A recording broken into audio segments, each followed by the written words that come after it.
भट्टिक पासी दुसाद नोनिया बनिया अहित कुर्मी कोयनी कोहार मुसहर गोम धरिकार गोड़ गणनी पाल मुसलमान कहार कश्यप केवट मल्ला कुमार प्रजापति धीव अरविंद भर राजभर धीमर माधम तुरागोल माझी मछुआ और मलेच्छ के लिए मैंने शिक्षा सुरक्षा आरक्षण का अधिकार देकर रानी के पेट का ऑपरेशन कर दिया है। अब राजा रानी के पेट से नहीं मत बेटी से पैदा होगा, बुलेट से नहीं बैलेट से पैदा होगा। चाहे इस देश की रानी हो, चाहे एक नौकरानी हो, चाहे वो राष्ट्रपति का बेटा हो, चाहे वो प्रधानमंत्री का बेटा हो, सबको एक वोट का अधिकार होगा, सबको समान अधिकार होगा। और जिस वोट के वो माध्यम से बीडीसी प्रधान मेंबर, जिला पंचायत अध्यक्ष, प्रमुख, dedicate director, cooperative chairman, MP, MLA, MLC, Rajya Sabha और निगम बनकर तथा आरक्षण शिक्षा के माध्यम से IG, DIG, commissioner, CM, PM, GM, कप्तान, कलेक्टर, डीएम, एसडीएम, तहसीलदार, नायब, कानून लेखपाल, CDO, DDO, MI, video, PDDPRO, MD, MBBS, मुंशी, दीवान, डॉक्टर, इंजीनियर, वकील और मास्टर बनकर इस देश, परिवार और समाज का उत्थान करेंगे। इसलिए मैं आज बहुत खुश हूं। मेरे साथियों, किसी के पेट से बिच्छू तो किसी के पेट से सांप पैदा हुआ, किसी के पेट से बिच्छू तो किसी के पेट से सांप पैदा हुआ।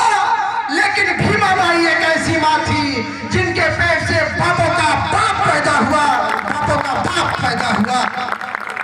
मेरे साथियों, इन अधिकारों को दिलाने से पहले जब बाबा साहब डॉक्टर भीमराव अंबेडकर कोल्हापुर के राजा छत्रपति साहू जी महाराज, बड़ौदा के राजा साई जी गायकवाड़ के छात्रवृत्ति और स्कॉलरशिप के द्वारा जब बाबा साहब जर्मनी, लंदन, अमेरिका में शिक्षा ले रहे थे, जब बाबा साहब लंदन में अपनी शिक्षा ले रहे थे, एक दिन की बात है कि बाबा साहब जिस विद्यालय से पढ़कर जिस होटल पर वो खाना खाने आते थे, उसी होटल पर खाना खाने के लिए जा रहे थे।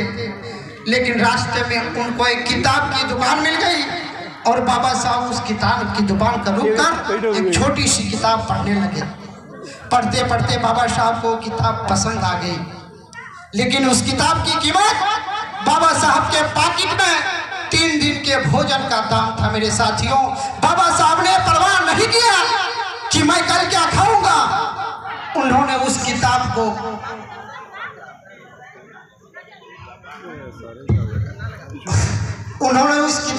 खरीद लिया